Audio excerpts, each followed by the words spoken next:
A Agência Nacional de Vigilância Sanitária, Anvisa, decidiu em janeiro de 2015 liberar o uso terapêutico do canabidiol no Brasil. Agora passa a ser um medicamento controlado. A substância é extraída da cannabis sativa, a planta da maconha, mas não é psicoativa nem tóxica. O canabidiol pode ser um grande aliado no tratamento da epilepsia e outras doenças neurológicas. Na nossa conversa de hoje, nós vamos entender o efeito desse composto, para o que ele é indicado e o significado desta liberação para os pacientes. É agora, no Ligado em Saúde.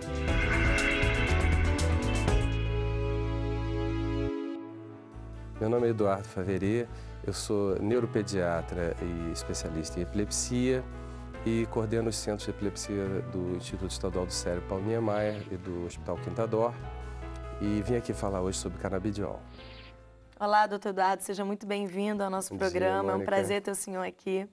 Bom, hoje a gente vai falar sobre canabidiol e eu queria começar o programa falando sobre os canabinoides em geral e principalmente os que são mais estudados hoje em dia, que é o THC e o CBD, que é o canabidiol mesmo.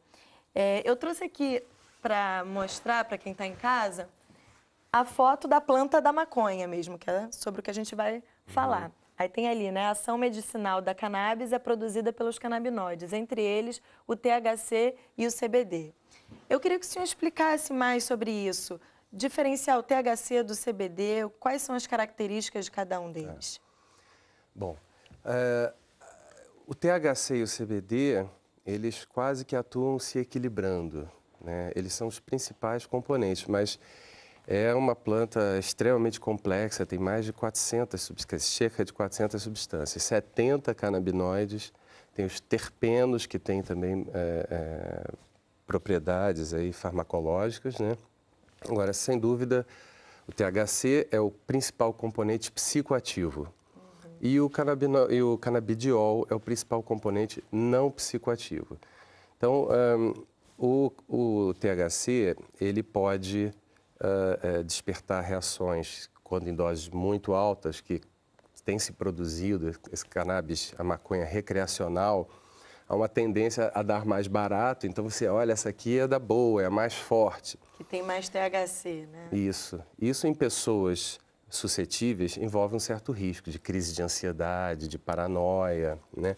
O canabidiol, ele equilibra isso, ao contrário, ele é ansiolítico, o efeito principal dele, colateral, é sonolência, que a gente até não tem observado assim, significativamente. Existem diversos receptores para os canabinoides, né? Canabinoide é um termo genérico, você tem os fitocannabinoides, que são esses que vêm da planta, e tem os endocannabinoides, que é um sistema importantíssimo envolvido na parte emocional, na parte de percepção de rosto, de emoção de rosto. Então é interessante, tem um estudo mostrando em pessoas normais que o THC ele prejudica um pouco a percepção, você mostra vários tipos, alegre, raiva e tudo, prejudica. O canabidiol, ele é o contrário, ele melhora a performance da percepção emocional do rosto. Então é interessante porque existem hoje em dia no mercado internacional, né, um balanceamento disso, né? Existem compostos que são meio a meio, compostos enriquecidos em canabidiol, chega a 98% de canabidiol e uma quantidade pequena de THC, e compostos mais ricos em THC. Né? Então, vamos ver aqui na tela, então, as principais características do canabidiol mesmo, que o senhor estava falando. A gente vai mostrar aqui. É um dos 70 tipos de canabinoide, como o senhor falou. Não vicia, não é tóxico, não tem efeito psicoativo, é um medicamento controlado e seu uso é oral.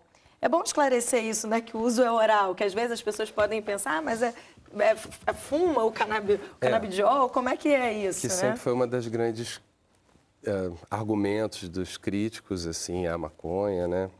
Ah, mas isso é fumaça, inalando, né? Você pode fazer ele vaporizável, que não tem a combustão, né? Tem uns vaporizadores, não tem cheiro, não tem, é uma coisa mais recente, vamos dizer assim. E a ingestão via oral, cujo efeito não é tão imediato, mas é mais prolongado. Como é que o canabidiol age no nosso corpo? Então, isso é uma coisa bem complexa, vamos tentar, assim, simplificar. Né? O canabidiol, ele, por exemplo, ele atua em vários receptores e vários neurotransmissores. Ele aumenta, por exemplo, a serotonina, né? Atuando num receptor da serotonina, então, que é o responsável pelos efeitos ansiolíticos e até na melhora do humor, né? Ele atua modulando canal de cálcio, receptores glutamatérgicos, que são receptores excitatórios, e isso é possível que tenha a ver com o efeito anticonvulsivante, né?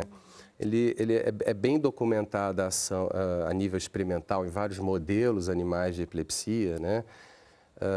Então, o canabidiol, de todos os canabinoides, é o que tem uma gama mais diversa e uma potência grande em termos disso. E os principais agravos que o senhor costuma prescrever o canabidiol, as doenças que ele é indicado, né? Essas doenças eu queria que o senhor comentasse, assim, qual a principal doença que o canabidiol é usado? O senhor falou sobre a epilepsia, que é muito comprovado que dá certo. Que melhora muito. O canabidiol, agora, assim, recentemente, não está nem publicado ainda, eu fui rever no Congresso Americano, o Dr. Devinsky, da Universidade da Columbia, em Nova York, ele divulgou ali os resultados de um estudo já placebo controlado, quer dizer, aquilo que estava, assim, faltando, todo mundo tomando a mesma amostra, isso é o que estava, assim, né, faltando um pouco. E ele mostrou claramente, por exemplo, que na epilepsia de Dravet o canabidiol já é a melhor opção. Primeiro, ele conseguiu chegou a 50 e poucos % nos primeiros 3 meses, depois reduziu um pouco para 44% de controle total das crises. A epilepsia de Dravet é aquilo que todo epileptólogo ficava assim já meio quase em pânico, né? Assim, dizia assim, nossa, o que eu vou fazer, né? Vou por aqui, vou por ali. Existe uma medicação que é o estiripentol, que é uma droga que só é usada para o Dravet, mas é limitado, com efeitos também colaterais. E uma coisa muito bacana do canabidiol é que tudo que se observa é que realmente, em termos de efeitos colaterais, é muito baixo, o perfil é muito bem tolerado. E o que a gente tem observado nas crianças com epilepsia é uma melhora do desenvolvimento, que o grande receio é como é que é isso numa criança que está com o cérebro em desenvolvimento. O canabidiol, ele tem propriedades antioxidantes, anti-inflamatórias. Esse anti-inflamatório é muito importante, porque a epilepsia, a própria descarga neuronal excessiva, libera fatores inflamatórios que podem tender à perpetuação. Então, você juntar propriedades anticonvulsivantes com propriedades anti-inflamatórias e pessoas com epilepsia grave, frequentemente transtorno de ansiedade, transtorno de pânico e depressão. Então, você tem uma droga que trata isso tudo e de baixo perfil de efeito colateral, é uma dádiva, assim. Só para deixar mais claro para quem está em casa, eu vou ler aqui as principais indicações do canabidiol. É epilepsia, que a gente está falando, né? Convulsões, inflamações, ansiedade, psicoses, distúrbios imunes. Pode passar, isso. Tem mais um. Age como antioxidante, neuroprotetor e analgésico, melhora as reações da quimioterapia, mal de Parkinson, mal de Alzheimer e doenças degenerativas. Então, uma gama grande, né? Exato. Desses efeitos todos que você comentou, está bem demonstrado o efeito da quimioterapia, melhorando tolerabilidade, vômito, né? Os enjoos, a questão da dor e da espasticidade, tem muito trabalho em esclerose múltipla, né? E dor, de uma forma geral, né? Dor crônica, resistente a todos. A gente está falando assim, de casos resistentes a todas as terapias. E olha que hoje em dia tem uma ampla gama de terapias, né? A questão do Parkinson, Alzheimer, tem trabalhos até do grupo brasileiro, do Dr. Cripa lá de Ribeirão Preto, mostrando melhora na qualidade de vida, melhora na qualidade do sono também, ajuda em distúrbios do sono, em distúrbios alimentares, né? Então, mas são ainda indicações assim, ainda mais sendo estudadas, né? E tem algum estudo que indica o malefício desse uso do canabidiol a longo prazo? Não. Ainda não, né? Nada. Que as crianças, né, estão usando agora. Não. Aí as mães podem ficar com medo, daqui a um tempo... Não, assim, eu confesso a você assim, que já falei várias vezes sobre canabidiol e a gente, claro, como especialista, a gente sempre fica, né, tem que ter uma postura cautelosa e tudo, mas a gente tem uma experiência ainda curta, né, que é de 1 ano e pouco, né, com o uso da epilepsia, né, e a gente vê que realmente, ao contrário, os efeitos são benéficos em termos de desenvolvimento. São criança com Dravet que não caminhava, começa a caminhar. Tem paciente que chega no consultório que começou a usar, que nem fui eu que prescrevi, falou, doutor, eu vi que você acompanha, e aí mostra crises, 30, 40 minutos, às vezes em 2 semanas. A última crise dele foi há 5 anos. Isso nunca aconteceu nos últimos anos da criança. Então, e assim, a criança começa a querer falar, melhora a interação. Então, ele tem um efeito também, eu falei da serotonina, mas tem um efeito também na dopamina, eventualmente o que pode ajudar no Parkinson, né? E o que pode melhorar no processo atencional. Ao contrário do THC, que pode deixar a pessoa mais... onde é que eu botei afetar o processo de atenção e de memória, de consolidação da memória? CBD aumenta a atenção. Tipicamente, né? O cara que fuma maconha, onde é que eu botei aquilo? Cadê não sei o quê? O cara esquece, perde um pouco a noção do tempo, né? O canabidiol, ao contrário, melhora isso. Né? Então, assim, a gente tem visto, de fato, um efeito bastante positivo em termos de desenvolvimento. E, assim, o efeito colateral relatado em todos esses estudos de Devinsky é pelo lado da sonolência e prostração. Né? E com essa liberação da Anvisa, quantas pessoas, aproximadamente, no Brasil vão poder se beneficiar? Olha, eu vou te dar um cálculo assim da epilepsia, né? Quer dizer, na epilepsia você tem em torno de 2 milhões de pessoas com epilepsia. Nossa. 30% das pessoas com epilepsia, aí você tem 600 mil pessoas, né? Tem epilepsias resistentes aos remédios, né? Aí uma parte dessa vai ser tratada por cirurgia e tudo mais, então, mas só em termos de epilepsia, você já tem aproximadamente 400 mil. Isso se a gente falar assim, bom, falando só do grupo de epilepsias refratárias. Quer dizer, a gente está num momento que o canabidiol é o fim de linha, né? Só aplicado às pessoas que resistentes a tudo. Mas pode ser que num determinado momento, e que se prove que o que a gente está vendo até agora, você não vê efeitos hepáticos, hematológicos, né? Que você às vezes encontra em outros medicamentos, pode ser que isso se amplie. Aí, se você ampliar para esclerose múltipla, para dor, bom, aí é um número que eu não sei, é um cálculo que a gente tem que sentar aí e fazer com calma, porque é um número muito grande de pessoas. E daqui a pouco, então, a gente vai falar mais sobre essa liberação, sobre como se conseguir essa liberação da Anvisa. Então, no próximo bloco, a gente vai entender melhor essa questão que envolve a liberação do canabidiol. A gente volta daqui a pouco. Fique ligado.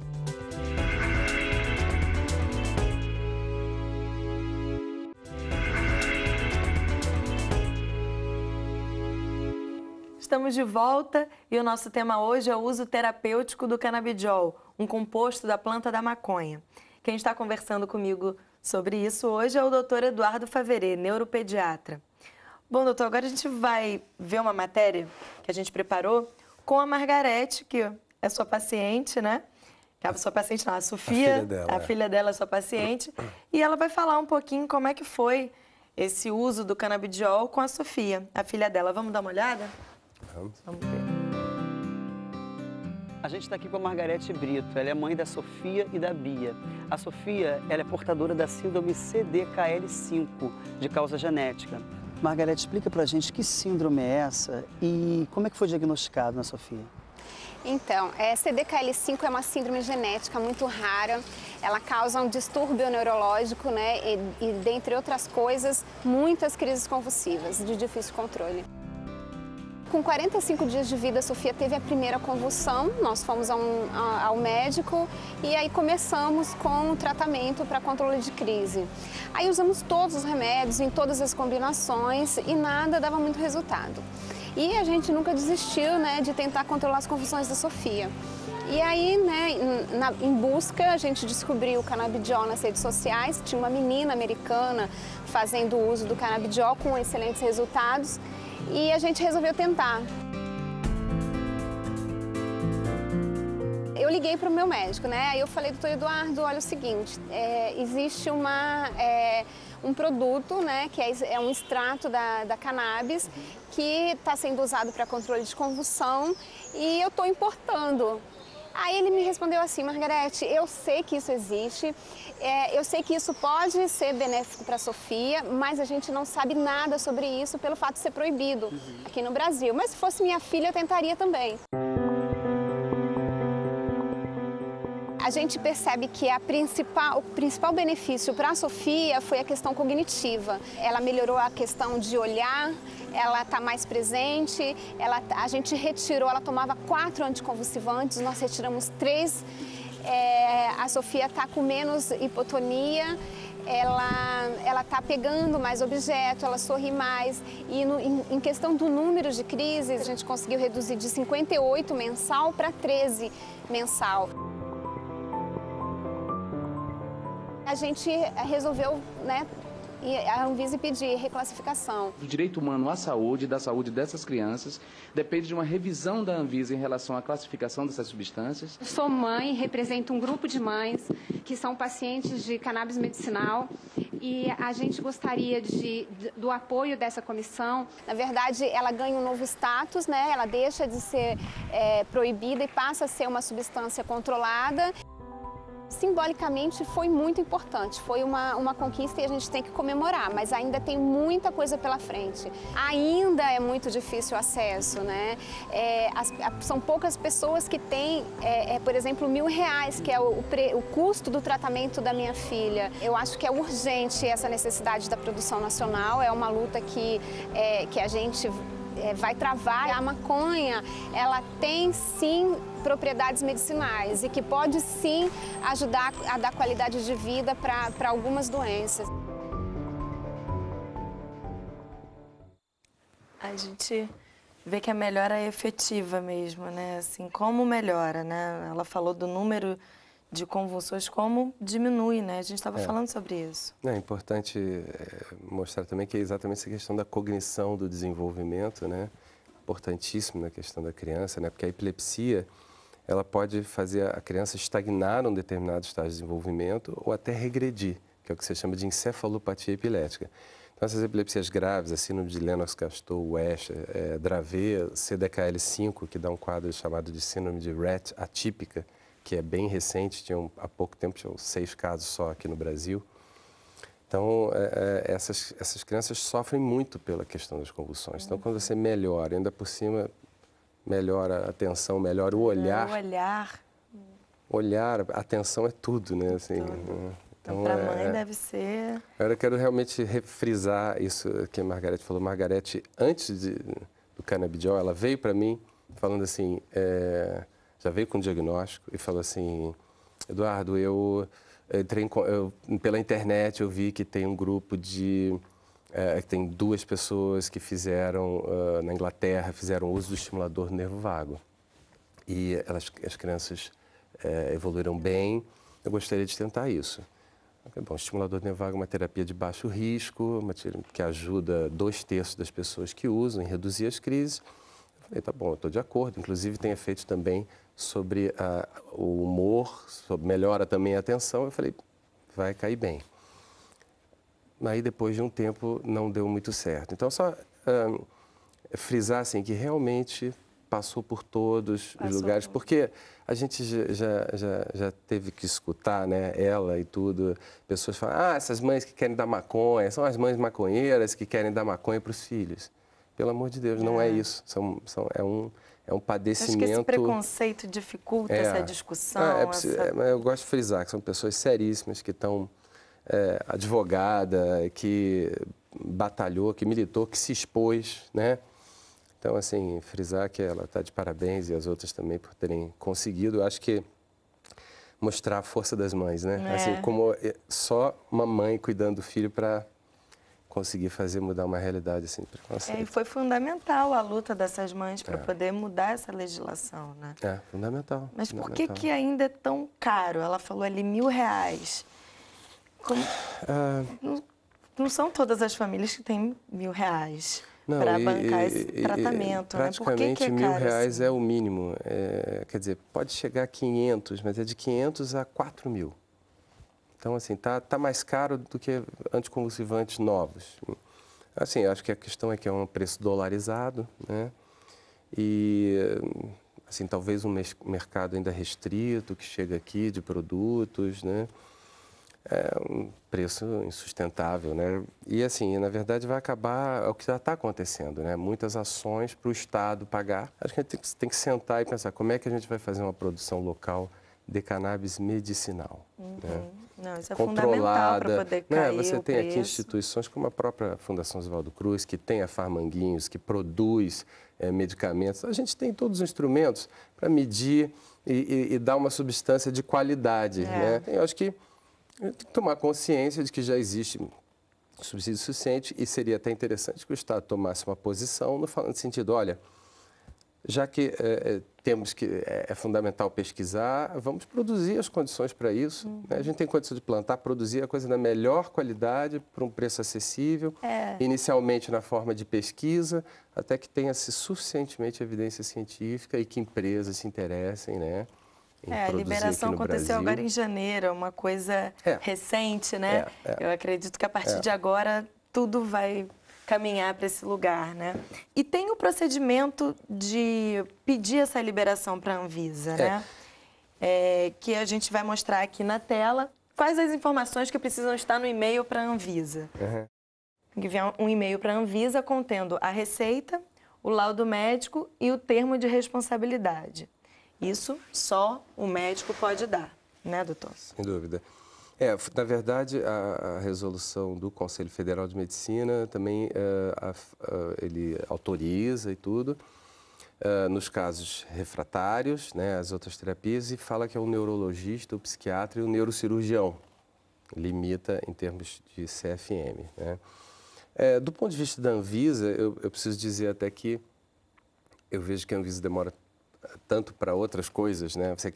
Isso é um problema sério. Você quer introduzir um novo instrumento, um novo equipamento e demora-se 2 anos, 3 anos, está sempre correndo atrás disso. Eu diria até que foi rápido no caso por conta dessa pressão toda do papel da mídia. Hoje em dia, você consegue, de fato, a pessoa vem, recebe aquilo do médico, ela, pela internet, ela envia por e-mail e em 4 dias ela já tem essa autorização para importar. E como é que é o uso dessas substâncias em outros países? Bom, Portugal foi um dos pioneiros, Israel, os Estados Unidos. Estados Unidos tem lugares que são permitidos, Estados Unidos é aquele contraste, né? Então tem lugares que é permitido, é produzido e tudo, como suplemento alimentar, né? E outros que não. Na Inglaterra, você tem indústria já produzindo, na Alemanha, quer dizer assim, produzindo para pesquisa. E agora, com essa liberação da Anvisa, a tendência é que as pesquisas no Brasil também avancem, né? Como todos os outros processos em torno disso. Com certeza. Nós mesmos aqui no Rio, a gente tem uma pesquisa em parceria do cérebro com o IDOR, que é na parte básica. A gente está pegando células de urina dessas crianças com epilepsia de Dravet. E existe uma técnica fantástica que o Steven Rehen domina, né, que é um neurocientista fantástico. Ele pega células de urina, transforma em células embrionárias e elas são cultivadas para virar neurônio. E esses neurônios, você pode fazer uma cultura tridimensional, vira o que você chama de mini brain, mini cérebro. E você tem, então, a condição de estudar receptores, a ação de múltiplas drogas ao mesmo tempo, inclusive o canabidiol, né? Bom, doutor, a gente está chegando no final do nosso programa. O senhor gostaria de deixar algum recado, enfatizar alguma informação? Bom, eu acho que nunca é demais lembrar a questão de que existem vários produtos por cultivadores, né, que não têm ainda a dosagem aferida. Eu acho que é uma coisa assim, eu acho que tem que ter cautela, né? Acho que tem, e saber que toda criança com epilepsia refratária deve procurar um especialista, um centro, pessoas que saibam manusear. Toda medicação, essa é uma boa regra, deve ser começar devagar, né? Se for começar acompanhado por um especialista, não pega, eu vi que tem ali e vai fazer aquilo por conta própria. Tá bom, doutor, muito obrigada pelas suas informações. É um prazer ter o senhor aqui.